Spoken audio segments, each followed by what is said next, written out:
Hello, everybody. It's a real pleasure to be here tonight, and I'm here as chair of the EduClank research group, which stands for Education and Languages. We've been created. We started in 2016, so it's been few years now that we've been active, and our group is really focusing on of course, studying and analyzing the processes of teaching and learning second languages and languages in general, and with an interest in technology. That's my expertise. We have issues of equity with Dr. Fleming, French as a second language with Professor Arnott. We also have French as language of schooling in the Francophone schools in a minority context with Professor Fleury, and also teaching of grammar, and also in the Francophone schools of Ontario with Professor Thibault. So there's a range of expertise, and we are also working with quite a few colleagues and scholars in Canada. And actually, we just had a special issue that just came out that was directed by Professor Thibault and Fleury on the teaching of French in the Francophone schools in a minority context. So it's a special issue of the Canadian Modern Language Review. So it's a collaborative process as well. And part of our activities, we are organizing seminars such as this one. And when we have the chance to have scholars like Professor Chuc, we want to invite them and have a conversation and exchange. So I'm really looking forward to the presentation and to the conversation afterward tonight. So welcome, Professor Chuc. Thank you. Yeah. Thank you. Excellent. Okay. Yeah, Marianne, you're not on the screen. That's Dr. Bangu is still in the middle of the screen, so if I can suggest you change places, and then Marianne is on the screen. My screen is on, but it's not the audio, right? Okay. So the audio is going through Professor Chuc's computer. Okay. So I am delighted to present one more time Professor Chuc. Professor Marlene Chuc is the head of the Languages and Intercultural Department at the Maya Intercultural University of Quintana Roo, also known as WIMCRO in Spanish, Universidad Intercultural Maya de Quintana Roo in Mexico. Previously, she was in charge of WIMCRO's mobility program and Intercultural Language Learning Center. She has a master's degree in education and a bachelor degree in English, and she is a certified teacher of English and Spanish as a foreign or as a second language. Today, she will present to us the intercultural model of the Intercultural University of Quintana Roo, and she will also talk about the certification process that the former students of the Languages and Culture undergraduate program go through in order to have an official authorization that in order to teach Yucatec Maya for employment purposes. So thank you very much, and Thank you. now to Professor Chuc. Okay. Land acknowledgement. Yeah, we could, as is customary at our university, we have a land acknowledgement that we like to start off all of our presentations in. So just gonna bring up the official version here. Yeah.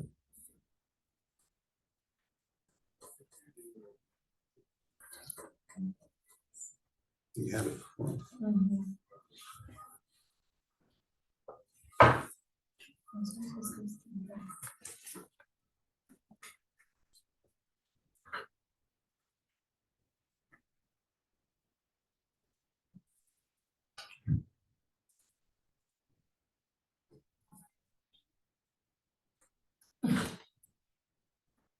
So bear with us for just a moment.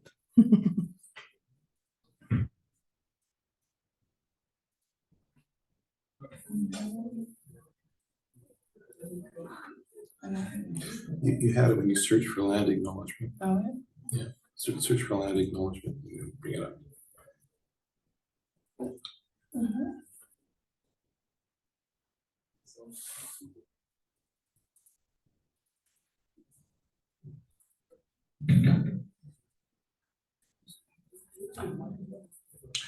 Well, we're having trouble finding it. So what I'll do is with the recording, I'll put it in the chat because we don't have the version.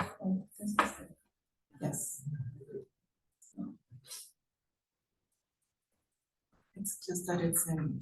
No, that's fine. So I'll put the land acknowledgement though is something where we acknowledge that this university sits on unceded land of the Algonquin Nation, and that we acknowledge the leadership, past, present, and future, that the Algonquin people have given us. So we're very much conscious of the fact that we are a settler university, a settler institution on unceded native land. And so we want to acknowledge that that's the case and give honor to the people who have come before us and will go on into the future, who represent that nation on whose ancestral land we operate. So thank you so very much. Okay. So let's set you up. I think you can start now with if you put like this. Okay. And that's it. So yeah, great. Okay. So Lisa, thank you very much, Doctor. You're welcome. Let's begin with setting the difference between intraculturality, multiculturalism, and interculturality. Sometimes we think that is the same, even we act as they were the same. And that's the problem, the main problem for interculturality. Intraculturality is looking culturality at the interior of someone's own person and one's own culture, trying to know the values, social and cultural values, through the complexity and internal difference of one's social group. Okay. I have to tell here that the model we are using at intercultural universities is near to be intercultural. Even we try to be intercultural, because I'm gonna explain later. Multiculturalism is the presence of different cultures in the same place, but there is not a relationship, there is not a contact, there are just maybe a few words exchanged, but that's all. There is not something that helps to enrich each one's lives. And interculturality refers to the interaction between cultures in a respectful, horizontal, and synergistic way. Obviously, it is the idea, the philosophical idea, no? We are trying to fulfill all the requirements, to say like that, but it's a process, because we as a human being are not just to accept to change what we usually think or do without presenting a position. It is also needed to be clear that it's not to change all the human being when you share time, ideas with other cultures. Is not as it seems, but is the fair people in multicultural situations suffer. No? And you can see. Okay. Yeah. Okay, good. It establishes. So click on these ones here. But I have different here. Yeah, so you're here, I think. Is that it? No, it's the other one. This one here? Yeah, that's not gonna work. You have to click on here. You have to click on the sides. How's that? Is that good? Yeah. Okay, great. The weight is not changing there. I don't know, but you're changing here. So you click on the sidebar here in order to broadcast the slide. If you use these in here, they won't broadcast, but if you use these, Okay. it should broadcast. That's good. Okay.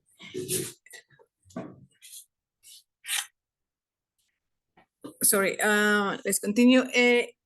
Interculturality establishes a relationship based on the respect for the diversity of mutual enrichment.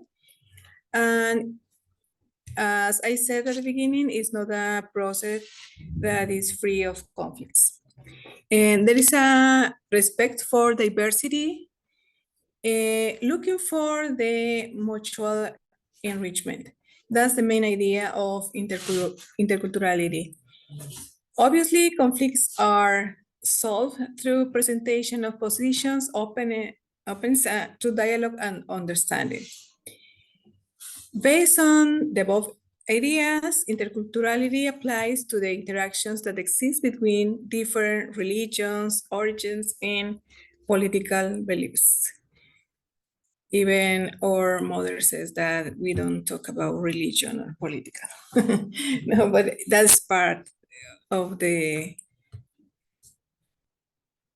exchanging ideas we have to have in an intercultural situation.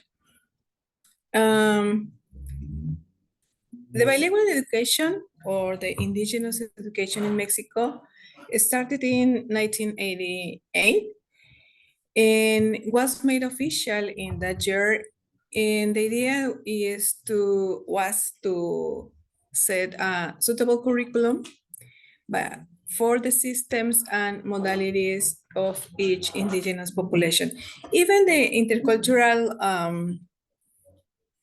model is not the indigenous or bilingual education. It is sometimes carried out like the same thing, because for the government is a payment for the debt, the debt of 500 years of oppression and racism in Mexico.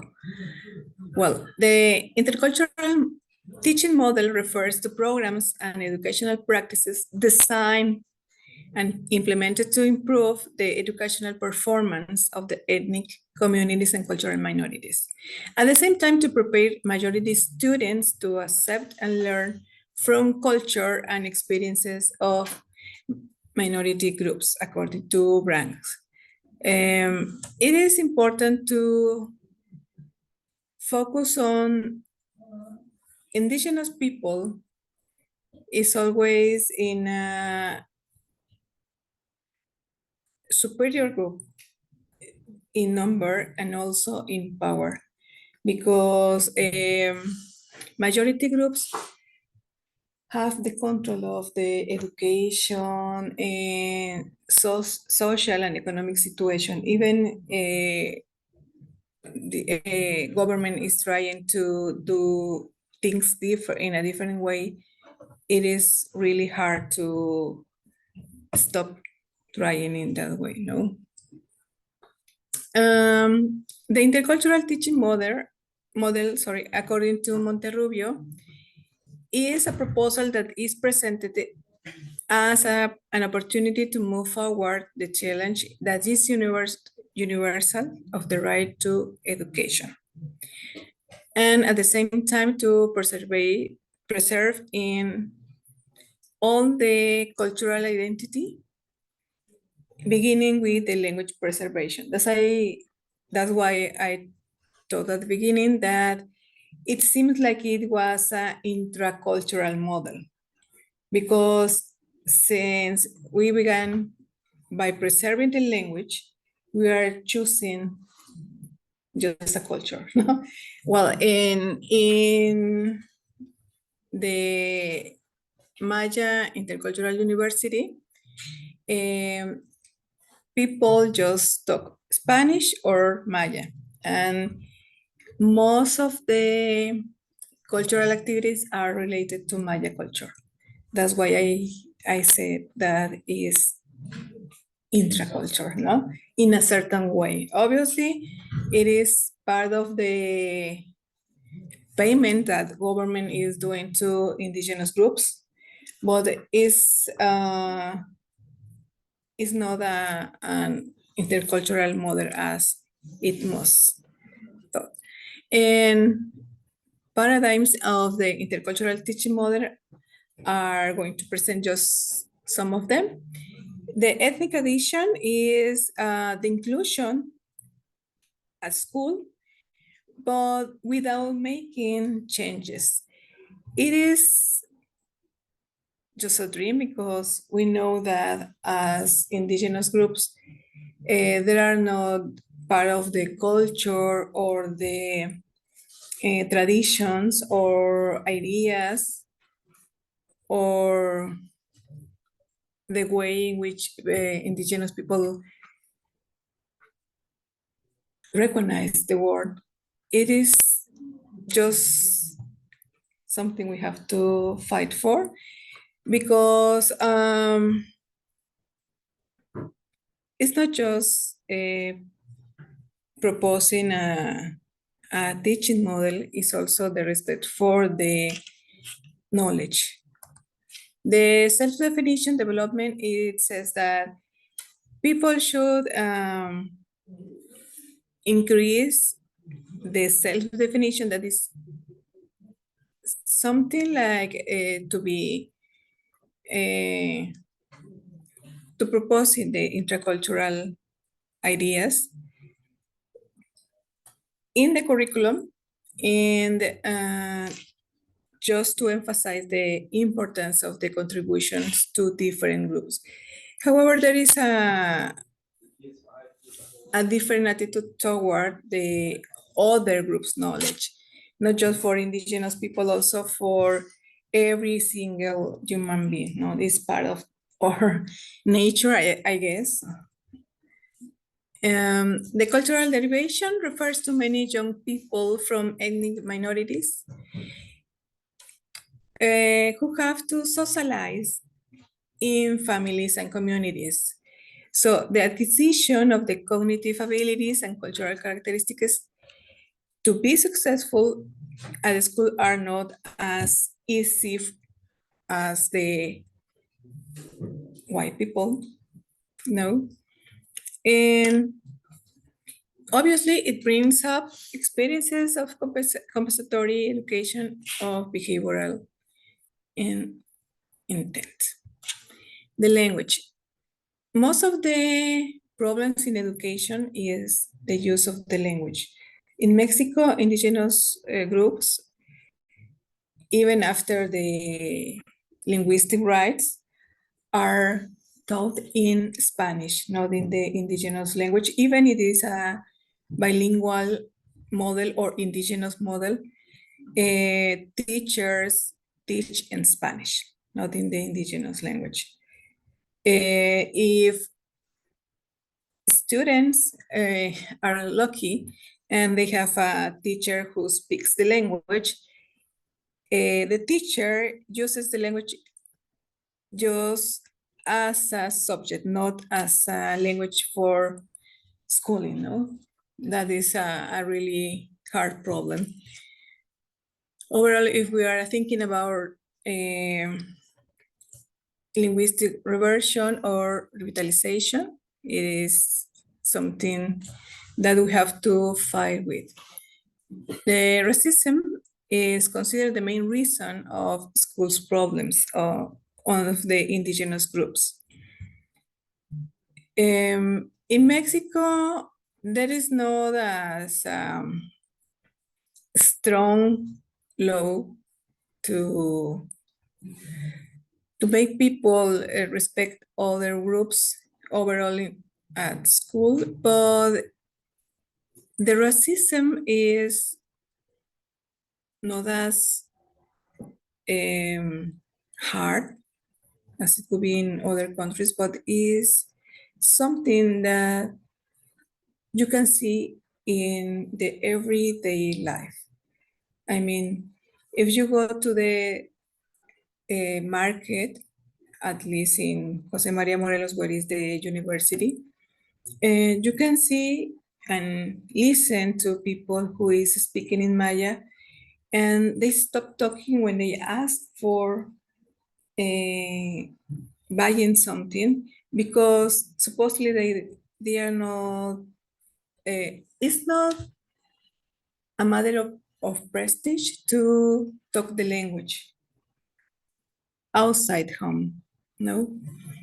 And in you can listen not as much as 5 years ago, but you can listen people telling los mayitas, like a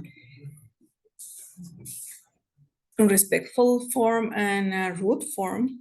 And obviously, it's just to be a racism.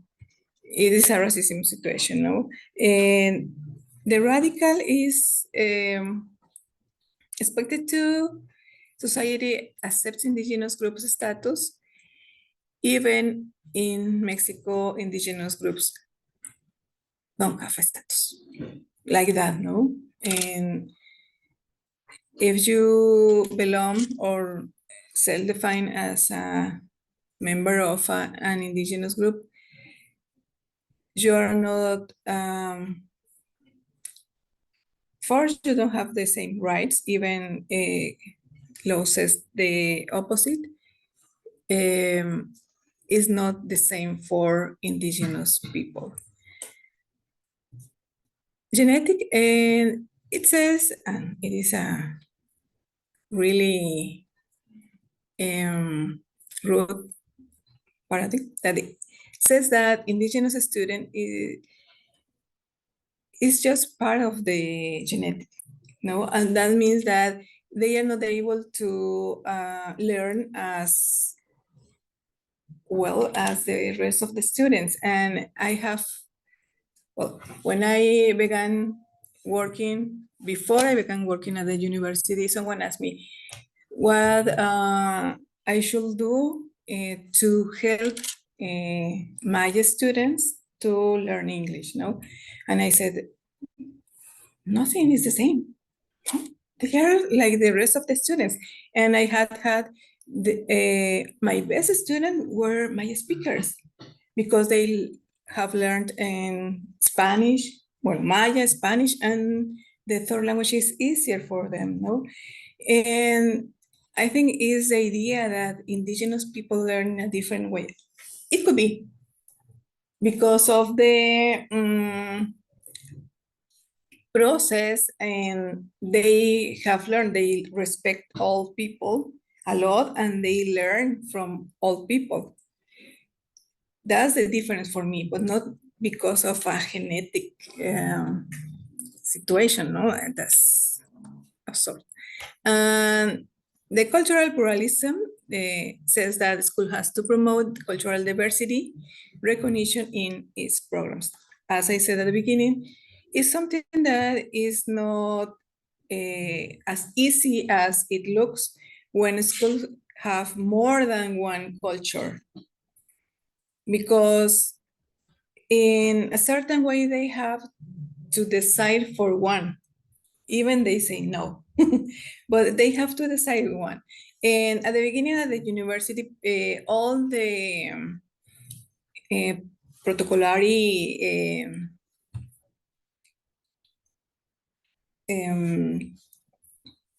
situations were in Spanish, Maya, and English. English, I don't know, because nobody speaks in English, but that was part of the forming which the institution try all those activities. But it was so tiring. Listen to the same speech in Spanish, then in Maya, and then in English. And if at the beginning, they also tried in French. So it was too long, and people just wanted, please stop and let's continue with the next activity, no? But so it is something difficult to keep cultural groups apart or enrich each other without changing the ideas. And that's the main idea of the interculturality. Sometimes it seems that I'm being not as important as the other one, but it's something really hard to find the fair point to do that. I mean, not too up, not too down. It's really difficult. Overall, if we are beginning with this kind of model, no, the cultural differentiation, that's number 9, says that indigenous people are rich in values, diversity of tradition, lifestyles, and languages. And institutions should take advantages and consider as an opportunity to improve. That's the main objective of interculturality. We can be better as society if we consider each other's knowledge as an opportunity to grow. No? And the last one is when the students let their identity behind and adapt the more prestigious culture. It happens when they have been taught that, for example, in the university, that Maya traditions or Maya language is not important. So they decide that it's better to speak Spanish or to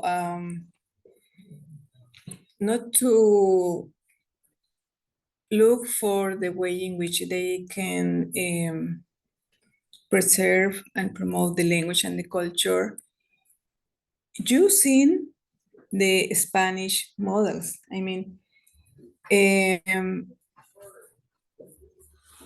Maya language is written according to the Spanish alphabet, but that is a way in which they can preserve the language in the written form. But it's not just, I am not gonna use the Spanish alphabet because I'm pretending, or I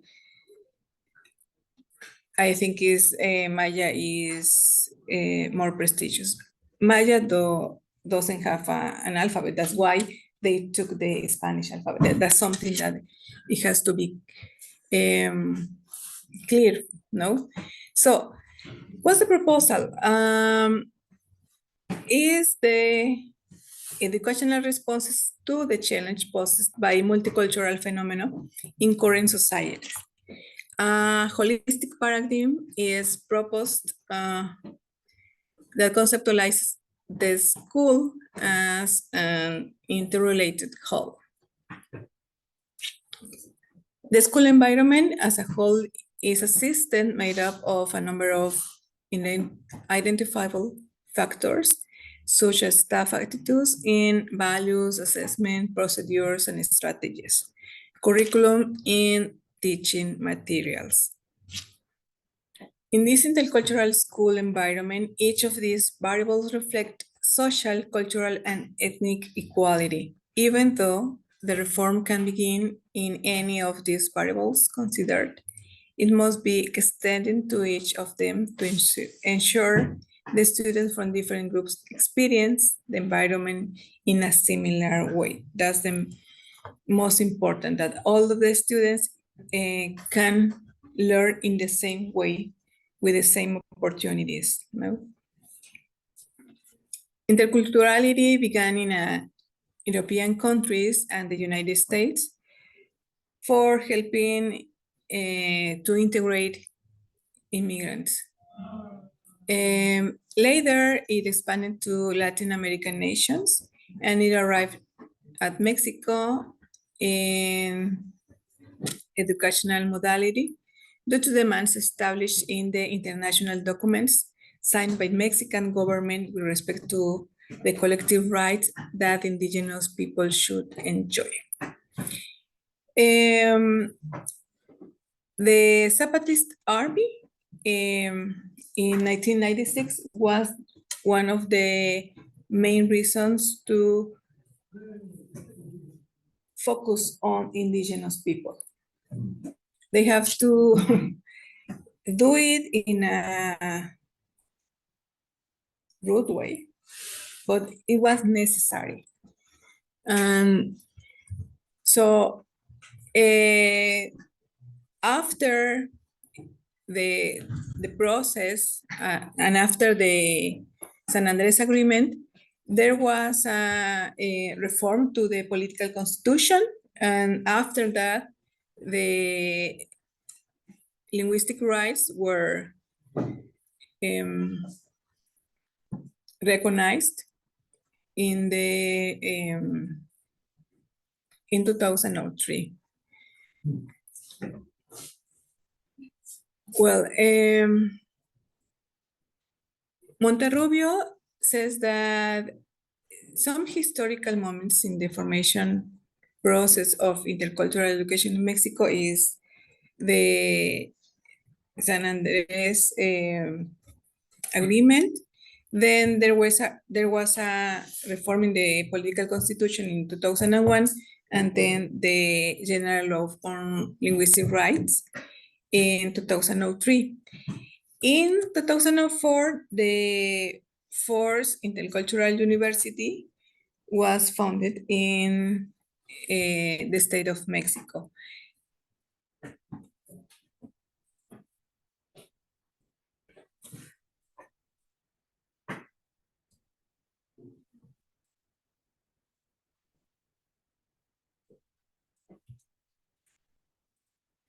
Okay. The intercultural model began, as I said, in 2004. Now, there are 15 universities with this model in the country. In Baja California, Chiapas, Guerrero, Hidalgo, Mexico State, Michoacán, Puebla, Quintana Roo, San Luis Potosí, another one in Mexico City, Tabasco, Campeche, Veracruz, Guanajuato, Tlaxcala. Tlaxcala and Campeche began this year. Yeah, and they are really new. What are the values? Well, obviously the preservation of native language and cultures, teaching of native languages. Most of them teach all the language near the universities. We don't have problem because we just have Spanish and Maya. But for example, Chiapas has a lot of indigenous languages, and they just teach 5 at the university because they don't have enough teachers, and also they don't have the curriculum design to teach all the indigenous languages just in Chiapas. Also, the rescue of traditional practice and knowledge is one of the main values. At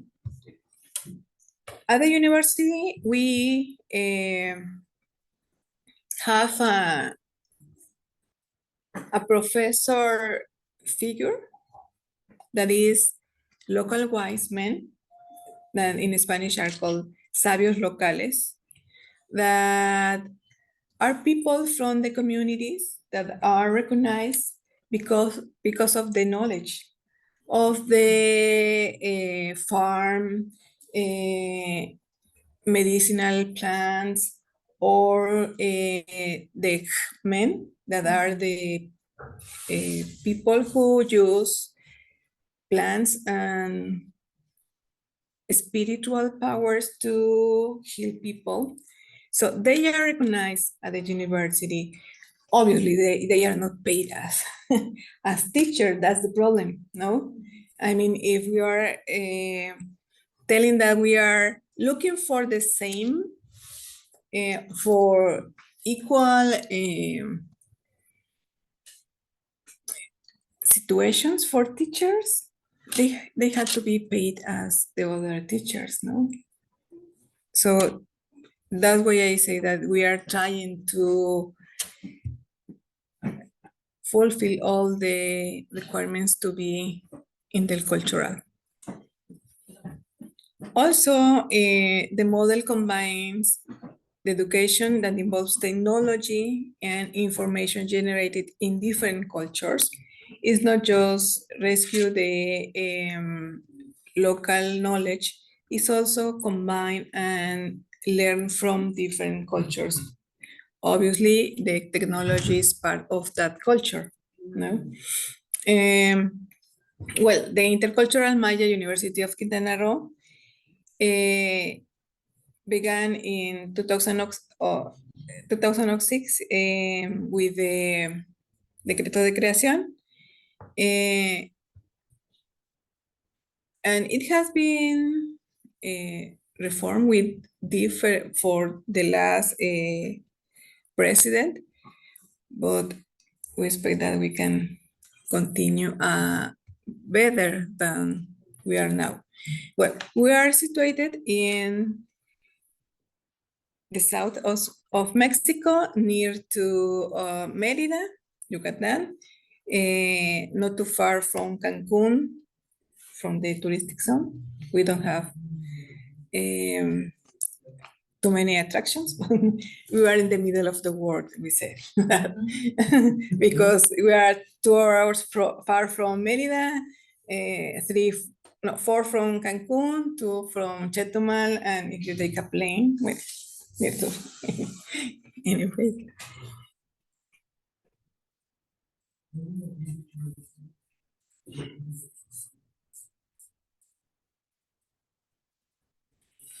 Okay, we have 8 majors, 5 bachelor's degrees, and 3 engineerings. There are 13 generations of graduated. And bachelor's, we have language and culture as arts management and development, community health, municipal management, and alternative tourism. Engineering, business development, agricultural production system, information and communication technologies. Well, the school mission seeks not exclusively the development of communities with the content of graduates, but also seeks the strength, research in culture in the region. There is an important part that all the intercultural universities have is the connection with the community. It's not exactly the same for each one, but it's something that each one has to have.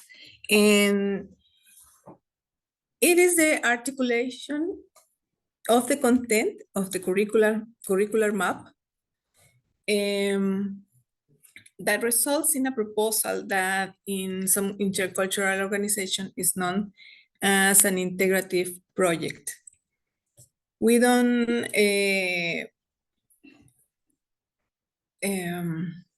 apply that as in an integrative project we talk about summer workshops. Well, the main characteristic of the intercultural education model is the connection work that the students of all degrees carry out with the communities from which they come most of the time. If they decide to work with another community, they are able to do that. And each bachelor's degree has created its own strategies according to the objectives and purposes. Obviously, there are more projects related to culture and language, not as many in different areas, but the idea is to promote the community improvement through the students researching work. Well, this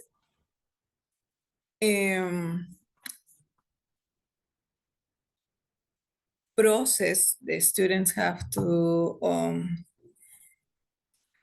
fulfill two tightly is after each 2 semester. The first one is after the second semester, the second one after fourth, and the third one after the sixth semester, and so on. In the first one, they identify the problem they want to work with. But it's not just, I want to do this. They have to ask the community if they agree. They carry out a diagnosis, and they present the results to the community in the first workshop. The next year, they are gonna propose a project, but also the community has to agree. But I have to be clear here, because some of the students propose the project to the whole community, but some of them propose the projects to the people who is related to the project, not the whole community. It depends on the student relationship with the own community. The third workshop is they have to carry out the project they plan. And the last one is just presenting the results. So after that, they are able to defend, supposedly. Yeah. Sometimes if they do the workshop as it is planned, they are able to graduate after 8th semester. No? Questions? No questions? Okay. This is information in a really short way and about intercultural model at the university. And about the certification, we have two kind of certifications at school. And one is about Mayan language. Language and culture students are not obliged to get the certificate, because it is not something that could help them to get a job, or it's just part of the way they look at the language. The other certification is as Maya teachers. It's not just the language knowledge is also to be able to use different strategies to teach. And it is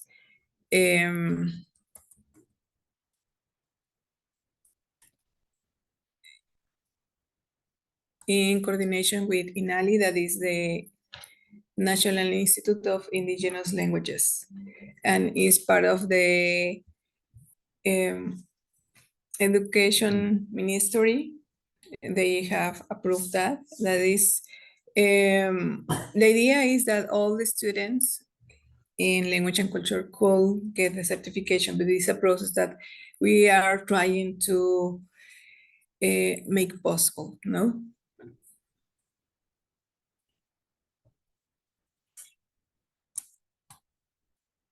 Okay, all the students at the university have Maya and English classes. They have more Maya levels than English levels because of the region and according to the major.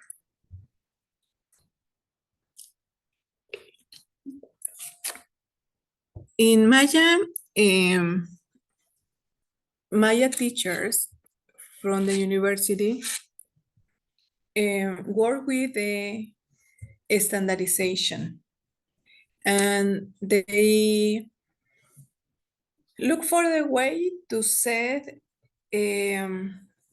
what's a speaker level 1, and they set all the characteristics depending on the use, not just speaking. Also they ask for written language. They divide it into 6 levels. For the first and the second are for beginners, then 3 and 4 for intermediate, level 5 advanced, and the last level, that is the 6th, they are Mayan language professional. That is people that knows not just the language, also the culture. That's important because if they don't know the culture, they cannot get the professional level. And about the teaching Maya certification is 2 stages. They evaluate the language knowledge and also, as I said, the strategies they use to teach Maya. Okay, and that's all.